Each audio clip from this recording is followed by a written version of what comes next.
While Florida-based model and aspiring indie label musician Nicole Tyndall was having uh-ohs about handing over thousands of dollars to music producer Paul Kruger, a very peculiar discovery was being made. In October 2007, in a park in Souderton, PA, the town Paul called home, someone had stumbled upon an abandoned gym bag. Inside the bag was a jumble of stuff: a University of Miami sweatshirt and jogging pants, a wool hat and gloves, and a DVD copy of the comic movie Wedding Crashers, the one about two ne'er-do-wells who use made-up identities to score with women. Sanjay Collins. Chuck Penderlow. Excited to be here. These seemed like the possessions of a homeless person. But after local police couldn't find their owner, whose name was on a bank wire transfer inside the bag, they shrugged and filed the things in Lost and Found. But the trove would later take on a special meaning to police and to Nicole, and to another woman looking for the wind in her hair and a new boyfriend in her life. I want to lay my cards on the table. I want to weed out the bad guys right away.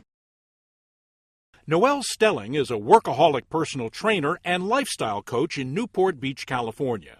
In early 2008, in her late 30s, she was single and looking to settle down. She'd had it with the players on the California bar scene, and with so little free time to go looking on her own, Noelle turned to Mr. Computer to help her find Mr. Right. Let's face it, you reflect light very well. I would think you'd be keeping guys away with a stick. Why do you need to go online to find companionship? Well, because I was looking for a professional, someone who is similar to me as far as working on a future. I wasn't looking for a party boy. I was looking for someone that was beyond that.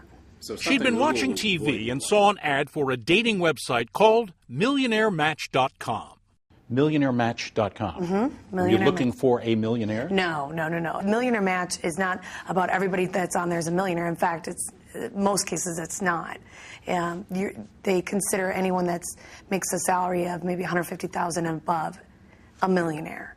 Noelle signed up and was soon bombarded with hits, including one from a guy claiming to be a great catch.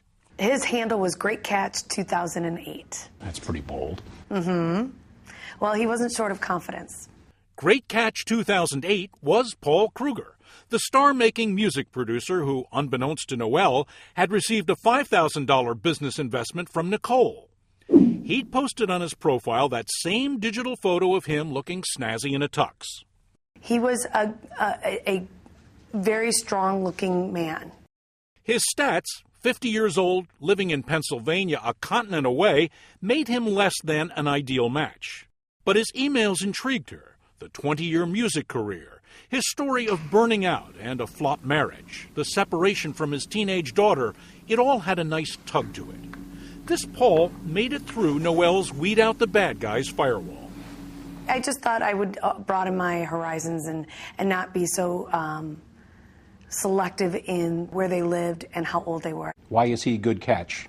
Why is he a great catch? Great catch. Not just good. Not merely good, but great catch. Yeah. Great Catch 2008. He came across very cool and confident and relaxed. He was just like, this is who I am. This is my life. Let's talk some more. And talk they did once Paul gave Noelle his number. Like someone I've spoken to before. It wasn't weird or uncomfortable. He seemed very happy. Paul seemed to have the kind of seasoned maturity Noelle was looking for, and more. He was a graduate of the University of Miami's Distinguished Music Department, studies he'd parlayed into a musical career and a Grammy on the shelf. It mattered to Noelle that this was a man of accomplishment, and he had his own money, not just some loser from creepyguy.com. He's dropping very big names, but I didn't feel like he was bragging. He did it in such a way that it was just, these are people he worked with for 20 years. For him, it was very collaborators like Quincy Jones. Actually, he was a house guest of Quincy. He said he helped with Usher when he was just starting out at 10 years old. He worked with Backstreet Boys, Janet. He actually was in the studio with Madonna. His Grammy was the duet with Whitney Houston and Mariah Carey. And pretty soon, Noelle was singing her own duet with Paul. He was so sensitive. That's what got her. He seemed to appreciate how hard I worked. In fact, sometimes he got frustrated. He wanted me not to work so hard. How thoughtful was that?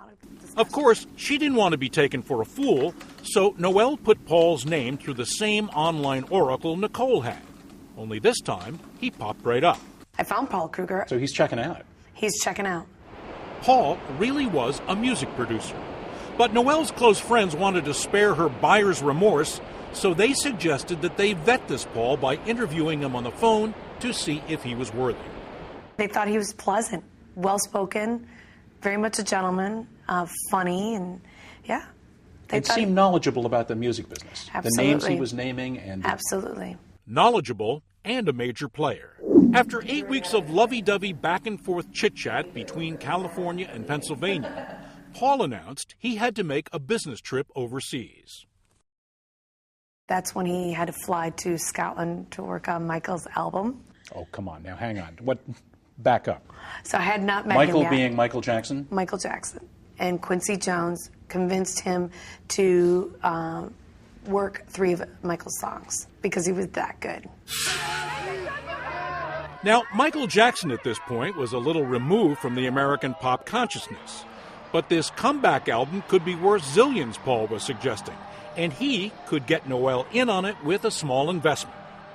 He never said, he goes, I can't promise you anything. I don't know how, anybody ever promises you that they can make you millions, run away. But this is an opportunity. But he goes, And I but this think is you an should get in. opportunity. I know it will make money. I can't guarantee how much. But regardless, I will take care of you. If it should flop, which it won't, but if it should, I will cover you no matter what. How you doing today? But the Michael Jackson Comeback Express was leaving the station, and she had to buy her ticket now or miss the moment. He said, I will take care of it now because Quincy and I are going to move forward. How much did you send him? I sent him 10 grand. Noelle's $10,000 investment could return up to 40% a year. That's $4,000. And while nothing is guaranteed, this was a gamble backed by some big names and the caring man that she was falling for. And sure enough, as Paul went off to a castle in Scotland as she envisioned it to mix Michael Jackson tracks, the money started trickling in. How cool was it to be banking Quincy Jones and the King of Pop? After more days of giddy transatlantic phone calls, Paul shot an arrow right through Noelle's heart. He sent her his very own song. This is as good as roses and champagne, right? Well, no, it's better because anybody can buy you flowers, anyone can buy you champagne. This guy wrote me a song. It's like someone writing you a poem. It's very sweet. So it was only natural after 3 months of being virtual together that they'd actually meet in person. Paul's Scottish adventure had wrapped up and he was back home in Pennsylvania. They made a plan. Noelle would fly out east for a long weekend rendezvous in the almost neutral territory of Atlantic City. It's close to his home, and because he gambles and he spends time there, and that he's a high player, whatever. This she thought was looking really good. A 5-star prospect love interest, a grounded guy who partied with the stars. Still, she didn't want to jump in head first about it all. I needed this to be on my terms. I didn't want anything expected of him or of me, so I chose to buy my own ticket. And so it was that Noelle boarded a red-eye for Atlantic City, not really concerned about what she was getting into or how deep out she would wade. Yes, I was meeting him for the first time in person, but I already knew him as far as I was concerned. Noelle took a cab straight to Bally's Casino Hotel in Atlantic City, the swelling strings of romantic movies in her ears. Then, of course, there's always that pesky reality. I was prepared for something a little different than with the photo that he provided to me.